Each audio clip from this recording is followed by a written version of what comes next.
welcome to Otaku Saga. I'm DK. I'm Rizzo. And I'm Zero, and today in Anime Reaction, watch the 4th episode of Saenai Flat.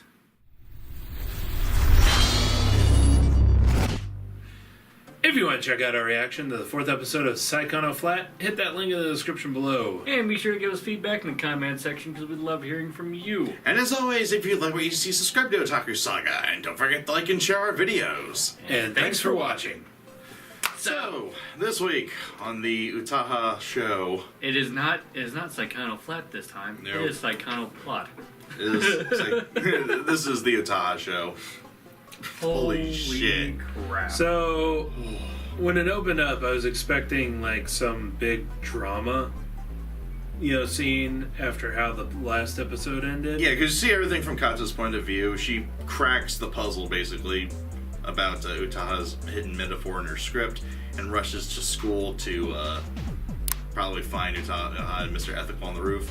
And yeah, I'm expecting her to walk in on like something really fucking serious. Like a real rock bottom And situation. instead, she walks out, and Utaha is choking. There are worse ways to Rinriku in die. here.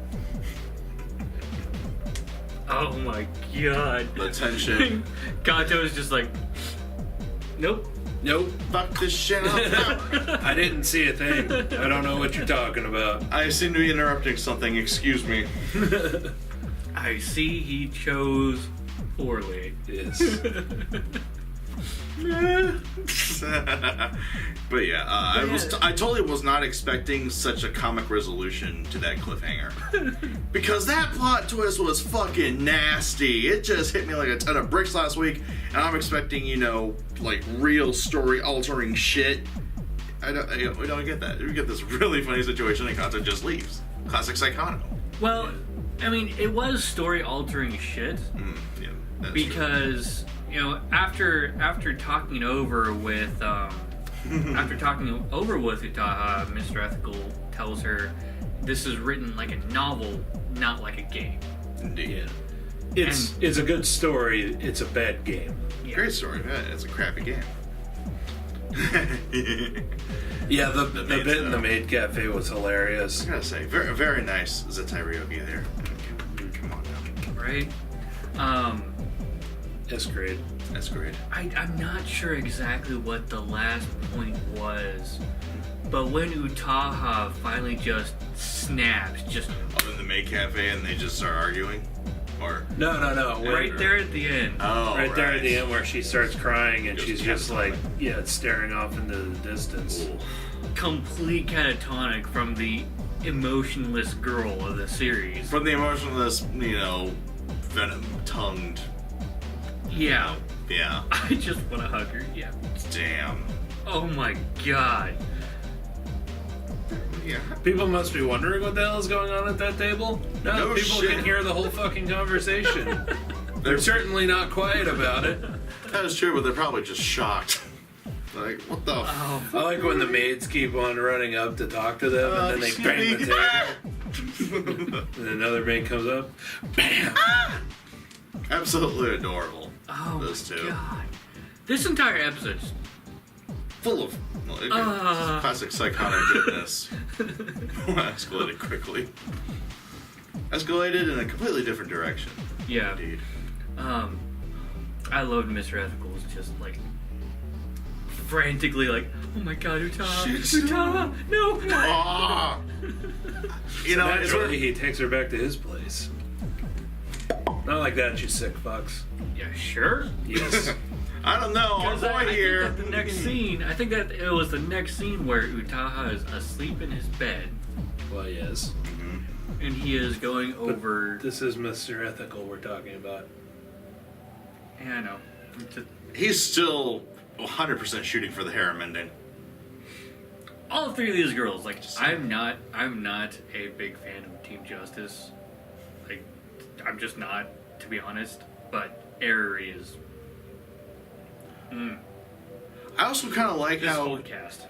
Actually, speaking of Eri, I kind of like how so far this season, she's not involved, but still is vicariously. They haven't totally written her off, they've just written her away.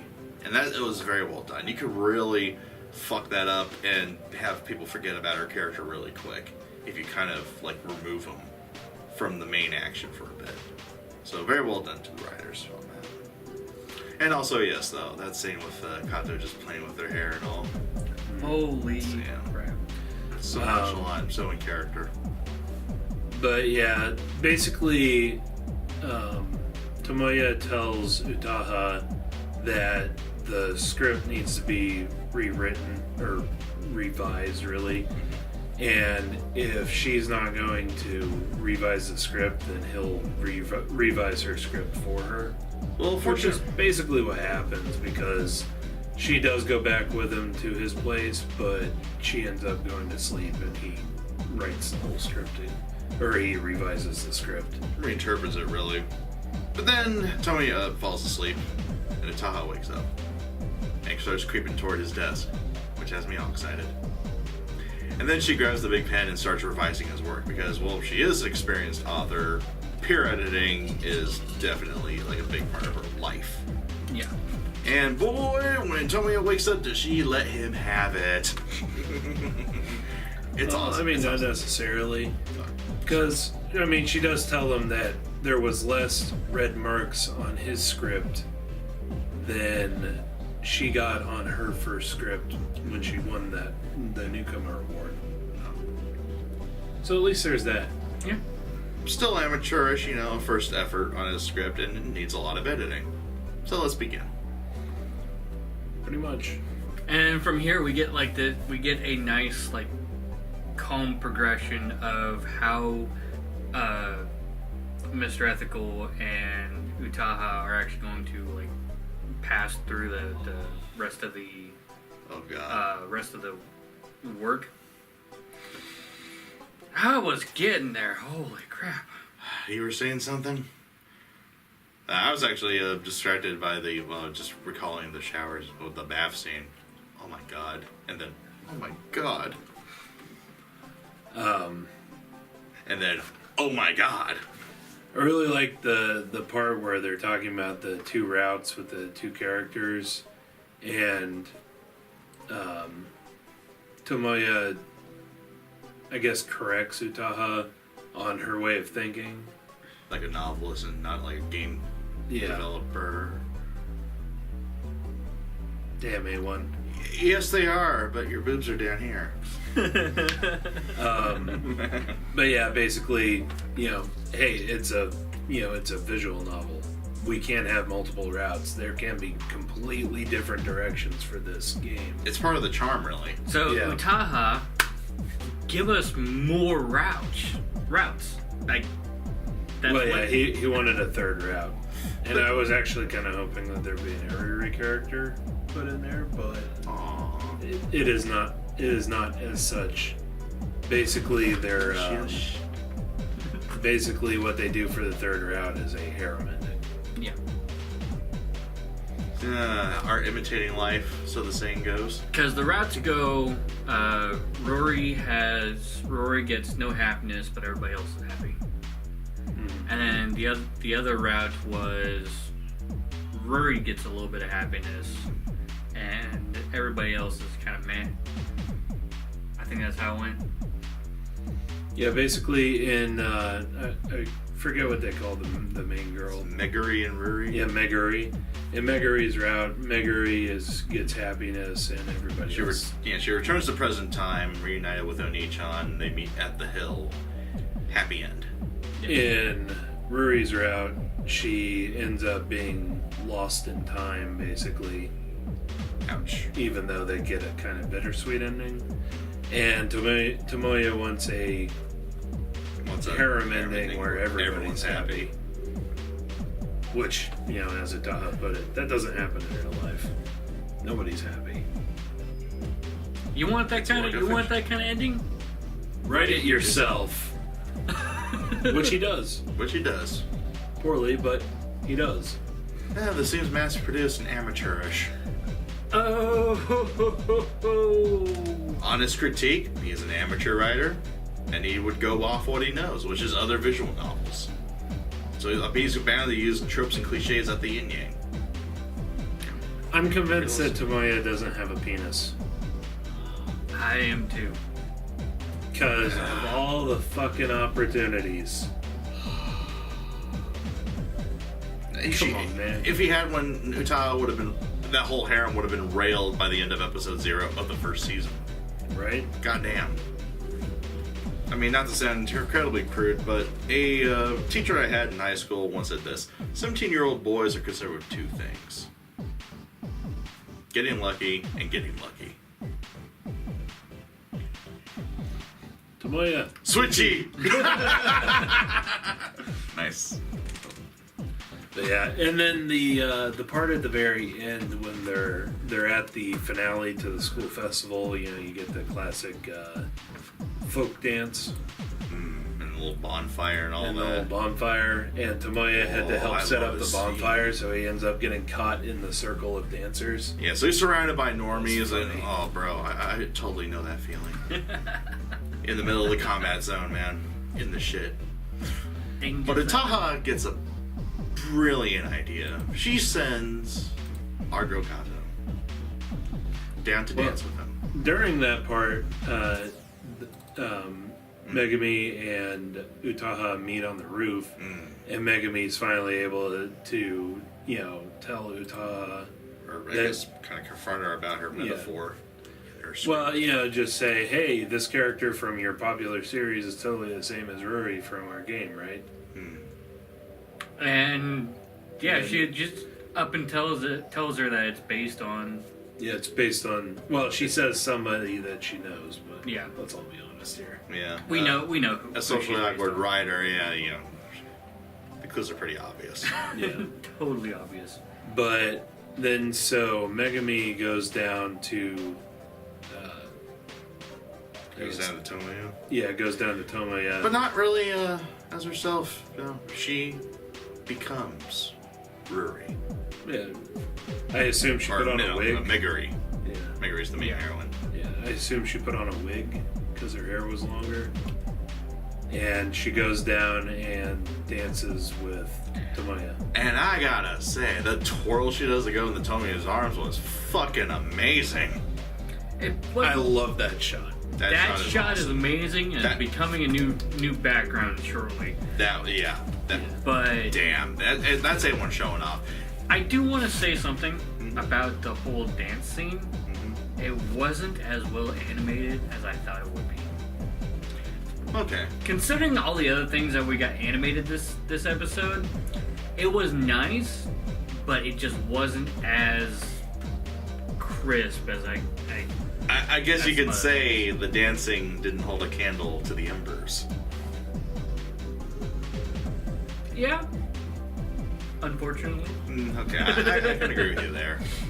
But yeah, that one little twirl that Megami does, oh damn. It was nice. It was hot. I enjoyed it. I just wanted to point out that as much as I loved the scene, it probably wasn't as well animated as I thought it could be. Didn't live up to his potential. Yeah. But you get that really nice cutaway, though, of Utaha and Aries sitting together, and Aries drawing her ass off. Finally inspired. Finally. So I'm guessing, Utaha pretty much came up with this plot to motivate everyone on the Blessed team. Yep. And Aries being the big one, because she's been having artist block this entire season. Aries certainly had that look of, oh my god, I hate this, but it's so good. I must draw. Because right there at the end, you get to see that final drawing, or that line drawing. Yeah, the sketch. Yeah, the mock-up. Oh, man. It was good. It was great. That was a fantastic episode. One of my favorites of the entire series so far. And that beats out both episode zeros. Damn. Because we get fan service of, oh my god, proportions you don't even see in episode 0. Either season. Ooh. A1, A-Team, at it again. Holy shit. A lot of humor. And just...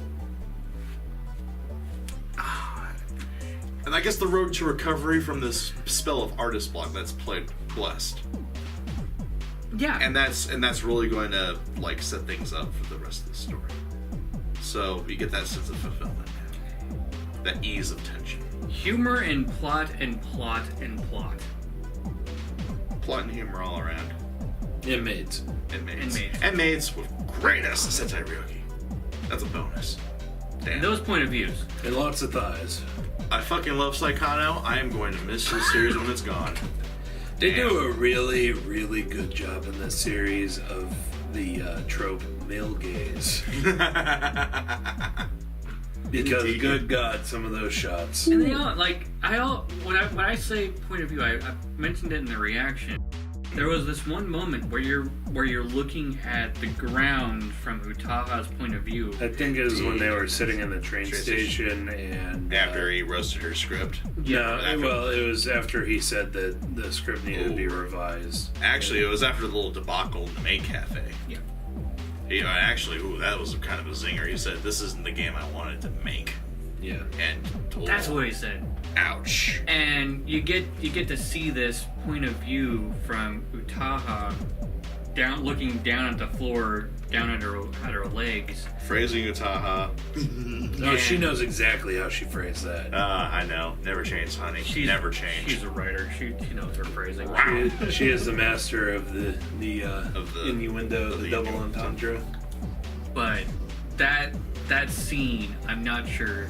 Like, it was a fantastic point of view, and I'm not sure whether to be sad and depressed because it's Utaha's point of view, and it's the look was depressing. You're looking down, from her point of view, and she's depressed in the moment. That is grade A visual storytelling. Yes. That is cinema. That's almost the height of cinema. That's what cinema can do as an art medium. And then, because it's Utaha's fucking legs, I'm equally Confused boner. confused because it is so hot, but it is so depressing. At the same time. Confused boner was the when she was in the bath and Oh god. it's showing sobbing. basically everything, and then she starts sobbing. It's like, It shows everything. I want to hug her What? and other things. And other things. I want to fuck her till she feels better. Oh my So awful for thinking that, but this anime makes us think that. Yep. If we're going from sprawled out in a bath, ooh, hey, fan service to fetal position and sobbing your eyes out, damn. And also just the amount of just sheer emotion we're getting. Not just from Utaha, who delivers it in spades this episode, but from Tomoya, of all people. Getting passionate because he's talking about his game, his baby. Eri getting back into the drawing grind again. And then Kato as well. A slight, bit of awkwardness when dealing with Utaha and Tomoya, or during their little meeting on the roof. Yeah, great emotion all around from the main cast. Yeah, I really liked how, in the very beginning of the episode, how it showed Kato putting in a lot of extra work on this game. Right. Yeah, reading Utaha's novels, playing the game, and looking for the similarities. Yeah. On top of, It really shows that she doesn't just, go there and hang out and act as an inspiration for Tomoya. No, she's becoming, full on. She's, how to put it? She's really becoming, a established part of the circle in her own right. And they've been developing her like this throughout the entire series. From learning the code in season 1 to, just a sheer desire to help Lust wherever she can. I find that she might end up being a tool being used between Eri and Utaha, and totally failing in being a tool. Does that make sense? Not at all. So, Utaha told Kato to go down there and dance with him, right? Mm. Obviously, that's going to spark interest with everybody. And that was also, I gotta mention, that was just when Kato first appeared on the hill in season 1. That was another scenario set up by Utaha. But the fact that Utaha made her go down as Meguri. We don't know that Utaha did that. It could have been Ariri. It could be. I'm not sure. It could be Kato for all She we was the know. one to draw it. That's true. But what I'm saying is like you could think a little too deep into this by them trying to, because obviously Utaha and Ariri both like Mr. Ethical, right? Well, that's the only reason why they're not friends. But they're is the totally only friends. Frenemies. It's the reason why they're frenemies. But they're the girlfriends, but Kato is his wife. and I think that's what I'm trying to say here is like they're trying to use Kato But then to push lyrical one way or another, ethical. and yeah, all they're really doing is pushing Kato in front of him. Yeah. So they're driving the wedge between and themselves him. and him. Ouch. That would be some delicious irony. I hope it's not that way, but It's a way for Kato to win. For sure. Anyway, Damn, that would be something. so let us know what you thought of the anime, what you thought of our reaction in the comment section below. yep, thumbs up if you like it, thumbs down if you don't. But that's gonna do it for this. Oh man, for this episode of Anime Reaction. I'm DK. I'm Zero. And I'm Rizzo. See you next time. And go ahead and click on my face for our most recent Otaku Saga Talks. Click on my face to go to Otaku Saga Gaming, our gaming channel. And click on the waifu to subscribe to Otaku Saga. And if you'd like to help support us, please go ahead and check out our Patreon page.